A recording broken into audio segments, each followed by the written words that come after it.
بسم اللہ الرحمن الرحیم۔ السلام علیکم۔ تدمیر کا قاصد نہایت تیزی سے چلا جا رہا تھا۔ اسے دارالسلطنت طلیطلہ پہنچنا تھا۔ چونکہ وہ راستوں سے بخوبی واقف تھا، اس لیے اس نے ایسا راستہ اختیار کیا تھا جو نہایت مختصر تھا۔ وہ تیزی سے رات اور دن چلا جا رہا تھا، فقط تھوڑی دیر کے لیے قیام کرتا تھا۔ کوچ و قیام کرتے ہوئے وہ کوہ طلیطلہ پر جا پہنچا اور اس کے دروں اور گھاٹیوں کو طے کرتے ہوئے دریائے ٹیگس کے کنارے پر جا کھڑا ہوا۔ پل جو کہ اس دریا پر بنایا گیا تھا نہایت اونچا اور بڑا ہی شاندار تھا۔ اس قاصد نے پل کو عبور کیا اور قلعے کے سامنے والے میدان طے کر کے قلعہ کے دروازے پر جا پہنچا۔ اس قلعے کے چاروں طرف 4 دروازے تھے۔ دروازے نہایت بلند اور شاندار تھے۔ ہر دروازے پر سپاہی رہتے تھے۔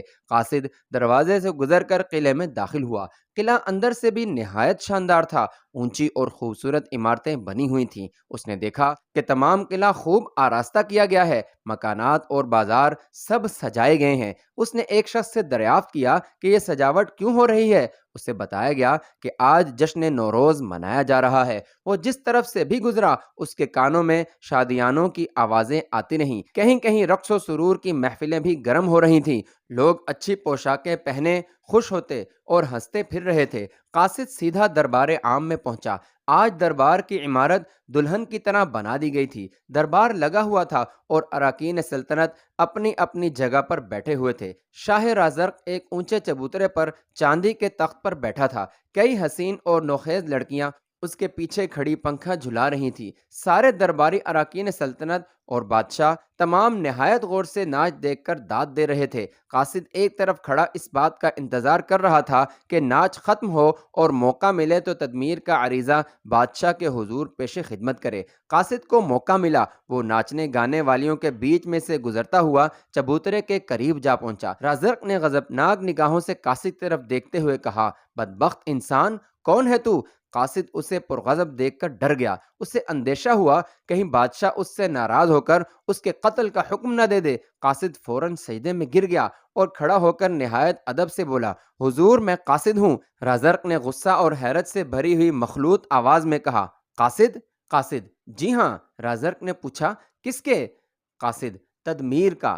اب رازرق کا غصہ دور ہو گیا اور چہرے سے کچھ مسرت و انبساط کی علامات ظاہر ہوئیں۔ اس نے کہا، کیا اس نے بلقیس کو گرفتار کر لیا؟ قاصد: جی ہاں۔ رازرق: تم نے بلقیس کو دیکھا ہے؟ قاصد: دیکھا ہے حضور۔ رازرق: کیا وہ بہت زیادہ خوبصورت ہے؟ قاصد: جی ہاں، وہ بہت زیادہ حسین ہے۔ رازرق: ٹھیک ہے، وہ کہاں ہے؟ قاصد: تدمیر کے پاس ہے۔ رازرق کو پھر غصہ آ گیا۔ اس نے کہا، اس نے یہ حماقت کیوں کی؟ قاصد: حضور، اس حور کو بھیجنے کا انہیں موقع ہی نہیں ملا۔ رازرق: کیوں؟ قاصد: کچھ عجیب سے لوگ اچانک آ گئے، انہوں نے آتے ہی جنگ شروع کر دی۔ رازرق نے حیرت سے اس کی طرف دیکھا، جنگ؟ قاصد: جی ہاں۔ اب اس نے جنگ کے تمام واقعات سنا دیے۔ ہر شخص نے نہایت حیرت و استعجاب سے ان واقعات کو سنا۔ رازرق نے دریافت کیا، آخر کون لوگ ہیں اور کہاں سے آئے ہیں؟ قاصد: حضور، کوئی نہیں جانتا کہ وہ کون ہیں اور کہاں سے آئے ہیں۔ ان کے لباس کے دامن نہایت چوڑے چوڑے ہیں، داڑیاں لمبی لمبی ہیں، چہروں سے نور برس رہا ہے، یوں تو وہ فرشتے معلوم ہوتے ہیں۔ رازرق: عجیب بات ہے۔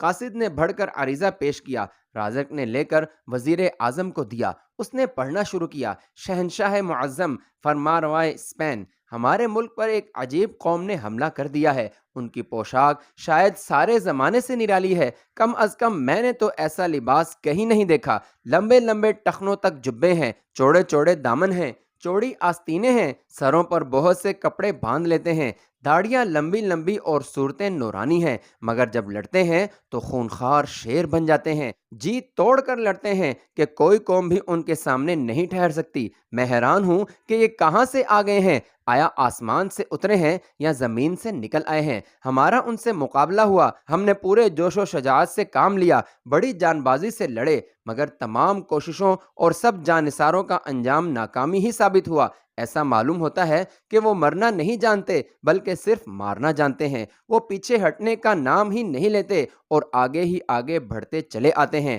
ان کا مقابلہ کرنا ضروری ہے، اگر ان کے قدم جم گئے تو سارے اندلس کو تباہ و برباد کر ڈالیں گے۔ اس بلائے عظیم کو دور کرنے کے لیے عظیم الشان لشکر لے کر حضور خود تشریف لائیں، ورنہ ان کی جانب سے خطرہ ہے۔ میں نے ان کا ایک آدمی گرفتار کر لیا ہے اور بلقیس بھی میرے پاس ہے۔ وفادار جانثار تدمیر۔ رازق اور تمام درباری اس خط کو سن کر نہایت متحیر ہوئے۔ ابھی ان کی حیرت دور نہ ہوئی تھی کہ کچھ کھٹکا ہوا۔ بادشاہ اور درباریوں نے نظریں اٹھا کر دیکھا، دو بوڑھے آدمی پادریوں جیسا لباس پہنے، چاندی کے عصا ہاتھوں میں لیے بڑھے چلے آ رہے تھے۔ انہیں دیکھتے ہی بادشاہ اور درباریوں کو حیرت ہوئی اور سب ان کو ٹکٹکی لگائے ہوئے دیکھنے لگے۔ دونوں بوڑھیوں کی داڑیاں برف کی طرح سفید تھیں اور کمر کے پاس بے شمار چابیوں کے گچھے لٹک رہے تھے۔ ان گچھوں میں چابیاں پڑی ہوئی تھیں۔ دونوں ضعیف بڑھ کر چبوترے کے پاس پہنچے اور بادشاہ کی تعظیم کے لیے سیدھے زمین پر لیٹ گئے۔ بادشاہ نے دریافت کیا کہ تم کون ہو؟ ایک بوڑھی نے کہا، ہم اس گنبد کے محافظ ہیں جو عجائب خانہ کے نام سے مشہور ہے۔ یہ بات سب کو معلوم تھی کہ تلی تلا کے پہاڑ کی چٹان پر ایک گنبد ہے جسے ہرقل اعظم نے بنوایا تھا، جو کہ برس ہا برس سے بند پڑا ہے۔ وہ چٹان کے اوپر ہونے کی وجہ سے نہایت بلند تھا اور عجائب خانہ کے نام سے مشہور تھا۔ جب سے یہ گنبد تعمیر کیا گیا تھا اسی وقت سے بند پڑا تھا، کوئی بھی نہیں جانتا تھا کہ اس کے اندر کیا ہے۔ رازرق نے حیرت و استعجاب انگیز نظروں سے بوڑھوں کی طرف دیکھتے ہوئے کہا، تمہارے آنے کی غرض کیا ہے؟ ایک بوڑھا، عالی جاہ، اسپین کے بادشاہوں کا دستور رہا ہے کہ جو کوئی تخت پر بیٹھتا رہا وہی اپنے نام کا تالا بنوا کر نوروز کے دن گنبد کے پھاٹک میں ڈالتا رہا۔ رازرق نے قطع کلام کرتے ہوئے کہا، اور تم میرے پاس صرف اس لیے آئے ہو کہ میں بھی اس میں اپنے نام کا تالا ڈلوا دوں؟ بوڑھا، جی ہاں۔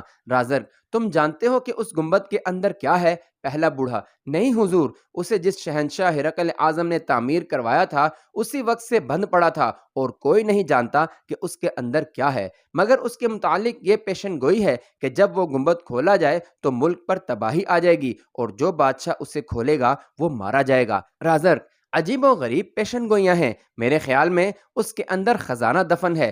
دونوں بوڑھے چونک پڑے۔ ایک نے کہا، خزانہ؟ رازرق، ہاں خزانہ۔ دوسرا بوڑھا، حضور خزانہ کی حفاظت کے لیے ایسی عجیب و غریب پیشن گوئیاں کرنے کی کیا ضرورت تھی؟ رازرق، تاکہ کوئی اسے کھول کر خزانے پر قبضہ نہ کر لے۔ پہلا بوڑھا، مگر حضور خزانہ کے دفن رہنے سے کیا فائدہ تھا؟ رازرق، خزانہ دفن کرنے والے بیوقوف یہ چاہا کرتے تھے کہ جب وہی اس سے فائدہ نہ اٹھا سکے تو دنیا میں کوئی بھی شخص اس سے فائدہ نہ اٹھائے، اس لیے ہیبت ناک اور ڈراؤنی پیشن گوئیاں کر دیتے ہیں۔ میں اسے کھولوں گا۔ دونوں بوڑھے خوف و دہشت سے زرد پڑ گئے۔ اراکین سلطنت بھی حیرت بھری نظروں سے رازرق کو دیکھنے لگے۔ وزیر اعظم، مگر حضور۔ رازرق، کیا؟ وزیر اعظم، پرانی کتابوں میں لکھا ہے کہ اس گنبد کا راز کوئی بھی معلوم نہ کر سکے گا سوائے ایک بادشاہ کے جو اپنے سلسلے میں آخری ہوگا، اور اس کو بھی یہ بات اس وقت میسر آئے گی جب کہ سلطنت کا ستون مرکز کے بوجھ سے ہٹ جائے گا۔ رازرق نے غصہ میں آ کر کہا، بزرگ بے وقوف تھے، یہ تمام پیشن گوئیاں صرف ڈرانے کے لیے ہیں اور میں ڈرنے والا نہیں ہوں۔ میں تو اس گنبد کو ضرور کھولوں گا اور جو کچھ اس کے اندر محفوظ ہے اسے دیکھوں گا۔ ایک پادری نے جو بادشاہ کے قریب ہی بیٹھا تھا کہا، عالی جاہ، مناسب یہی ہے کہ آپ اسے نہ کھولیں۔ فرض کر لیجئے کہ اس کے اندر خزانہ ہی ہے۔ اس وقت حضور کے پاس اتنی دولت ہے کہ مزید خزانے کی ضرورت نہیں ہے، لہٰذا بند رہنے دیجئے، کسی اشد ضرورت کے وقت کام آئے گا، اور اگر خزانہ نہ ہوا تو کف افسوس ملنا پڑے گا۔ رازرق، میں جو بات کرتا ہوں اسے پورا کیے بغیر نہیں چھوڑتا، اس لیے سمجھانا اکارت و فضول ہے۔ پادری، جیسے حضور کی خوشی۔ رازرق نے بوڑھوں سے مخاطب ہو کر کہا، تم واپس جاؤ اور چابیوں کے گچھے صاف کرواؤ، ہم کل وہاں آ کر گنبد کھولیں گے۔ دونوں بوڑھے اظہار اطاعت کے لیے جھک گئے۔ رازرق نے فوجی افسر سے دریافت کیا، اس وقت میدان جنگ میں کتنا لشکر بھیجا جا سکتا ہے؟ حضور 1,00,000۔ افسر نے کہا، رازرق، بہت کافی ہے، تم اسے حکم سنا دو تاکہ وہ کوچ کے لیے تیار ہو جائے۔ افسر: جی بہتر۔ اب رازرک اٹھا اور تمام درباری اٹھ کر رکوع کی شان سے جھک گئے۔ بادشاہ نے سب پر ایک سرسری نظر ڈالی اور تخت سے اتر کر چلا۔ جو لڑکیاں تخت کے پیچھے کھڑی تھیں انہوں نے اس کے لمبے لبادے کو اپنے ہاتھوں میں اٹھا لیا اور اس کے پیچھے پیچھے روانہ ہو گئیں۔ بادشاہ کے جانے کے بعد سب ایک ایک کر کے چلے گئے، لیکن سب کچھ پریشان اور فکر مند تھے، اور یہ تفکر و پریشانی صرف اسی لیے تھی کہ بادشاہ نے اس گنبد کو کھولنے کا پکا عزم کر لیا تھا، جو کہ جب سے بنا تھا اسی وقت سے بند تھا، اور جس کے کھولے جانے کے متعلق نہایت ڈراؤنی پیشن گوئیاں تھیں۔ تھوڑی ہی دیر میں وہ تمام دربار خالی ہو گیا۔ رازق دربار سے نکل کر محل سرا کی طرف روانہ ہوا۔ بوڑھوں کے آنے کی باتیں سننے اور پیشن گوئیاں معلوم ہونے سے وہ کچھ عجیب چکر میں الجھ گیا تھا۔ وہ ہیولا مزاج انسان تھا اور ضدی بھی بہت زیادہ تھا۔ اس نے دربار عام میں کہہ دیا تھا کہ وہ گنبد کو ضرور کھولے گا، مگر اب یہ شرم دامن گیر ہوئی کہ اگر نہیں کھولتا تو لوگ اسے بزدل خیال کریں گے۔ اس لیے وہ سوچنے لگا کہ اب کیا کرے۔ اب جو وہ غور کرتا جاتا تھا اس کا دل کسی انجانے خوف و ہراس میں مبتلا ہو جاتا تھا۔ کوئی غیبی طاقت اس سے کہہ رہی تھی کہ اسے کھولنا مبارک ثابت نہ ہوگا۔ ایک اور فکر اسے گھن کی طرح کھانے لگا تھا، اور وہ مسلمانوں کا تھا۔ اگرچہ مسلمانوں سے وہ واقف نہیں تھا، لیکن پھر بھی اسے یہ فکر لاحق ہو گیا تھا کہ وہ کون لوگ ہیں اور کیوں انہوں نے بلا وجہ حملہ کر دیا ہے۔ یہ دونوں باتیں اس کے دل کو کھائے جا رہی تھیں اور وہ انہی روح فرسا خیالات میں الجھ رہا تھا۔ کئی گھنٹے پڑا ہوا وہ سوچتا رہا اور غور کرتا رہا، لیکن جو وہ غور کرتا طبیعت اور زیادہ پریشان ہوتی جاتی تھی۔ اسی دوران ایک لڑکی کمرے میں داخل ہوئی اور اس نے مراسلہ پیش کرتے ہوئے کہا: حضور، قصر کے محافظ سپاہیوں کے افسر نے یہ مراسلہ دیا ہے۔ اس نے پڑھنا شروع کیا۔ لکھا تھا: مغرور و سیاہکار بادشاہ، تو نے میری بیٹی کی عصمت تاراج کر کے خاندان گاٹھ کی توہین کی ہے۔ ہوشیار ہو جا کہ میں تجھ سے انتقام لیے بغیر نہ رہوں گا، اور اس وقت تک دم نہیں لوں گا جب تک تیرے قصر حکومت کو نہ گرا دوں اور تجھے عدم آباد تک نہ پہنچا دوں۔ جب میں فلورنڈا کو واپس لایا تھا، مجھ سے چلتے وقت خاص قسم کے شکاری بازوں کی تو نے فرمائش کی تھی۔ میں تیری خواہش پوری کرنے کے لیے ایسے باز لایا ہوں جو تیری رعایا، فوج اور تیرا بھیجا تک کھا جائیں گے۔ بتا دوں کہ وہ شکاری باز کون ہیں؟ وہ شیران اسلام ہیں، اور شیران اسلام کہ جس ملک میں ان کے قدم گئے انہوں نے اسے فتح کیے بغیر نہ چھوڑا۔ وہ جزیرہ سب سے آگے بڑھ آئے ہیں اور تیرے سپہ سالار تدمیر کو شکست دے چکے ہیں۔ سنبھل جا، کیونکہ تیری سیاہ کاری انجام کے قریب ہے۔ Can't Julian. رازر اس مراسلے کو پڑھتا جا رہا تھا اور اس کا چہرہ غصے سے سرخ ہوتا جا رہا تھا۔ اس نے سب کچھ پڑھ کر اس لڑکی سے جو مراسلہ لائی تھی پوچھا: اس افسر کو لاؤ جو یہ مراسلہ لایا ہے۔ لڑکی چلی گئی۔ بادشاہ فرتے غیظ و غضب سے اپنے ہونٹ کاٹنے لگا۔ تھوڑی ہی دیر بعد ایک شخص فوجی لباس پہنے حاضر ہوا۔ اس نے زمین پر گر کر سلام کیا، اور جب اٹھا تو رازرک نے دریافت کیا کہ تم جانتے ہو یہ مراسلہ کس کا ہے؟ افسر: نہیں۔ رازرک: کون لایا تھا اسے؟ افسر: ایک سوار۔ رازرک: کتنی دیر ہوئی کہ جب وہ مراسلہ تم کو دے کر گیا تھا؟ افسر: بہت دیر ہوئی۔ رازرک: تم نے فوراً کیوں نہ پیش کیا؟ افسر: مجھے بتایا گیا تھا کہ آپ آرام گاہ میں ہیں۔ رازرک: اس وقت اس نے جواب کے متعلق کچھ نہیں کہا؟ افسر: نہیں حضور، وہ جلدی میں تھا اور مراسلہ دیتے ہی چلا گیا۔ رازرک: ضرور چلا گیا ہوگا وہ مردود۔ اچھا، تم جاؤ۔ افسر چلا گیا۔ رازرک کو اب تیسری فکر لاحق ہو گئی تھی، گویا اب وہ اسیر پریشانی ہو کر رہ گیا تھا۔ اگلے ہی دن بادشاہ شاہی لباس پہن کر قصر سے باہر آیا اور دربار کے قریبی لوگ اور چند سپاہیوں کے ہمراہ گنبد کی طرف روانہ ہوا۔ جو لوگ اس کے ساتھ جا رہے تھے وہ سخت خوفزدہ تھے، گویا یوں معلوم ہو رہا تھا کہ جیسے کوئی نہایت زبردست قوت ان کو تباہی کے گڑھے کی طرف کھینچ کے لیے جا رہی ہے۔ سب خاموش اور سہمے ہوئے تھے، چاہتے تو یہ تھے کہ بادشاہ کو سمجھائیں اور اسے باز رکھنے کی کوشش کریں، لیکن وہ خوب جانتے تھے کہ بادشاہ ایسا ضدی اور سرکش اور خود رائے ہے کہ ہرگز نہ مانے گا، اس لیے کسی کو اس سے کچھ کہنے کی جرت نہ ہوتی تھی۔ وہ سب چپ چاپ اس کے پیچھے چلے جا رہے تھے۔ بادشاہ کی سواری عام گزرگاہوں سے شاہانہ عظمت سے گزر رہی تھی، اور لوگ اسے جاتا ہوا دیکھ کر کسی ناگہانی آفت کے آنے کا انتظار کر رہے تھے۔ تھوڑی دیر میں انہوں نے درہ عبور کیا اور ان چٹانوں کے قریب پہنچے جن کے درمیان عجیب و غریب گنبد تھا۔ یہ ایک گھاٹی میں گھس گئے اور کچھ دور چل کر اس کوہ نما قلعہ کے قریب جا پہنچے جس پر گنبد تھا۔ اس گنبد کے چاروں طرف ذرا فاصلے سے اونچی اونچی چٹانیں تھیں اور ایک اونچے پہاڑی ٹیلے پر گنبد تعمیر تھا۔ چونکہ گھوڑے ٹیلے پر نہیں چڑھ سکتے تھے، اس لیے انہوں نے گھوڑوں کو وہیں چھوڑا اور بادشاہ، وزیروں اور مشیروں وغیرہ کے ساتھ ٹیلے کے اوپر پیدل چڑھ گیا۔ اس نے دیکھا کہ گنبد کی دیواریں سنگ مرمر اور زبرجد سے بنائی گئی ہیں جو کہ دھوپ سے چمک رہی تھیں۔ آخر یہ لوگ گنبد کے دروازے کے سامنے جا پہنچے۔ انہوں نے دیکھا کہ گنبد کا دروازہ نہایت عالیشان، اونچا اور چوڑا ہے، اور صفت یہ کہ ایک پورا پتھر تراش کر بنایا گیا ہے۔ کواڑ لوہے کے ہیں اور ان میں شاہان سلف کے ناموں کے بھاری بھاری قفل پڑے ہوئے ہیں۔ کواڑوں کی کیفیت اور قفلوں کی حالت سے معلوم ہوتا تھا کہ عرصہ دراز سے وہ کھولے نہیں گئے ہیں اور نہ کھولنے کی وجہ سے زنگ آلود ہو گئے ہیں۔ عین پھاٹک کے قریب دونوں بوڑھے ہاتھ سینے پر باندھے نہایت خاموشی کے عالم میں مستغرق کھڑے تھے۔ بادشاہ کو دیکھتے ہی وہ سجدے میں گر گئے۔ جب اٹھ کر کھڑے ہوئے تو رازق نے ان سے دریافت کیا، کہو چابیاں صاف کر لیں؟ ایک بوڑھے نے کہا، جی ہاں، کل تمام دن انہیں رگڑتے رہے، تب کہیں جا کر چابیاں صاف ہوئیں۔ بادشاہ نے وزیر سے کہا، ان محافظوں سے چابیاں لے لو اور قفل کھولو۔ بہتر ہے، اس نے افسردہ دلی سے کہا، اور محافظوں سے چابیاں لے لیں، مگر وہ خوفزدہ تھا، اس وجہ سے اسے خود قفل کھولنے کی ہمت نہ ہوئی۔ بنا بری اس نے کئی اور محافظوں کو تالا کھولنے کے لیے بلا لیا اور انہیں تالا کھولنے کی ہدایت کی۔ سپاہیوں نے چابیاں ڈال کر تالے کھولنے کی کوشش کی، لیکن تالے چونکہ زنگ آلود ہو گئے تھے لہٰذا وہ آسانی سے نہ کھلتے تھے، مگر سپاہی تھے کہ بے ہم مصروف جدوجہد تھے، وہ ان کے زنگ چھڑا چھڑا کر تالے کھول رہے تھے۔ چونکہ ایک قفل کھولنے میں کافی وقت لگ جاتا تھا، اس لیے کافی دیر لگ جاتی تھی اور قریب قریب تمام دن ان کو تالے کھولنے میں لگ گیا۔ رازق ان کے قریب بیٹھا دیکھ رہا تھا، وہ چاہتا تھا کہ جلد سے جلد تمام قفل کھل جائیں اور وہ گنبد میں داخل ہو جائے۔ آخر شام کے وقت صرف ایک تالا باقی رہ گیا اور چند سپاہیوں نے کوشش کر کے اسے بھی کھول دیا۔ آخری تالا کے کھلتے ہی سپاہی پیچھے ہٹ گئے اور بادشاہ اٹھ کھڑا ہوا۔ پھر وہ سپاہیوں کے ہمراہ دروازے کی طرف بڑھا۔ اس جماعت نے دروازے پر پہنچتے ہی کواڑ کھولے اور ایک طرف ہٹ گئے تاکہ گنبد کے اندر کی خراب و سموم ہوا خارج ہو جائے۔ جب ذرا وقفہ گزر گیا تب رازق انہیں اپنے ہمراہ لے کر اندر داخل ہوا۔ یہ ایک وسیع کمرے میں پہنچے۔ یہ کمرہ خالی تھا اور چونکہ ایک عرصہ سے بند پڑا تھا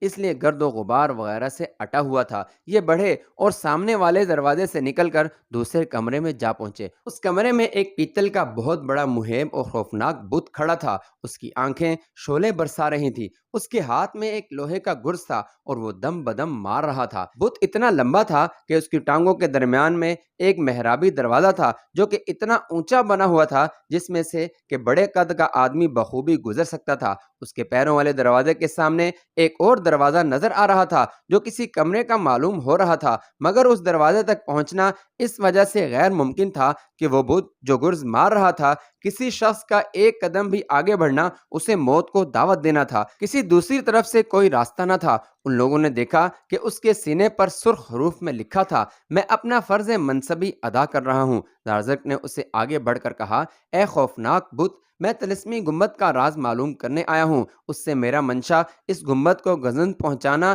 یا اسے تخریب کرنا نہیں ہے، لیکن بت بدستور اپنے کام میں مصروف رہا اور رازق نے ایک قدم آگے بڑھا دیا۔ اتفاق سے اس کا پاؤں ایک ہک پر پڑ گیا اور اس کے دبتے ہی بت سیدھا کھڑا ہو گیا۔ رازق پیچھے ہٹا، وہ دیکھنے لگا کہ آیا یہ بت حرکت کرتا ہے یا نہیں، لیکن بت نے کوئی حرکت نہ کی، وہ سیدھا کھڑا ہو گیا تھا اور آہنی گرز اپنے دونوں ہاتھوں میں اس انداز سے پکڑے ہوئے تھا جیسا کہ وہ حملہ کرنے والا ہے۔ اس کی صورت، نیز اس کی ڈول ڈیل وغیرہ سب خوفناک معلوم ہو رہے تھے، نیز آنکھیں اب بھی انگاروں کی طرح دہک رہی تھیں۔ رازق اور اس کا ساتھی آگے بڑھے مگر ذرا ڈرتے ہوئے، اس خیال سے کہ کہیں بت پھر سے گرز مارنا شروع نہ کر دے اور وہ سب کے سب گرز کے نیچے پس کر نہ رہ جائیں، مگر بت نے حرکت نہ کی اور سب ان پیروں والے دروازے سے نکل کر دوسرے میں داخل ہو گئے۔ کمرے کے بالکل وسط میں ایک میز رکھی تھی جو ہرقل اعظم کے ہاتھ سے بنی ہوئی تھی۔ یہ پرانے زمانے کی صناعی کا نہایت بہترین نمونہ تھا، نہایت خوبصورت اور سبک تھی۔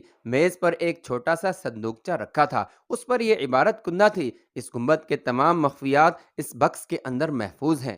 رازق نے کہا، واہ واہ، اتنا چھوٹا سا صندوقچہ اور اس کے اندر تمام رازہائے سربستہ کا خزینہ ہے۔ وزیر نے کہا، مگر حضور یہاں تو کوئی خزانہ نہیں ہے۔ رازق نے اس کی طرف دیکھتے ہوئے کہا، ابھی یہ تم نے کیسے سمجھ لیا؟ اس صندوقچہ کو کھولنے دو، میرا خیال ہے کہ خزانے کا راز ضرور اس کے اندر بند ہے۔ یہ کہتے ہوئے اس نے پھر صندوقچہ کی طرف دیکھا اوپر والی تحریر کے نیچے اسے ایک اور عبارت نظر آئی جو ذرا باریک تھی۔ اس نے جھک کر پڑھا، اس بکس کو کھولنے کی جرت صرف ایک بادشاہ کرے گا، مگر اسے ہوشیار اور خبردار رہنا چاہیے، کیونکہ اس کے اندر ایسے واقعات نظر آئیں گے جو مرنے سے پہلے اسے پیش آنے والے ہیں۔ یہ پڑھ کر چہرہ زرد پڑ گیا۔ اس کے پاس وزیر بھی تھا، اس نے بھی یہ عبارت پڑھ لی تھی۔ اس نے دست بستہ ہوئے عرض کیا، حضور بس کیجئے، اب اس خطرناک صندوقچہ کو نہ کھولیے۔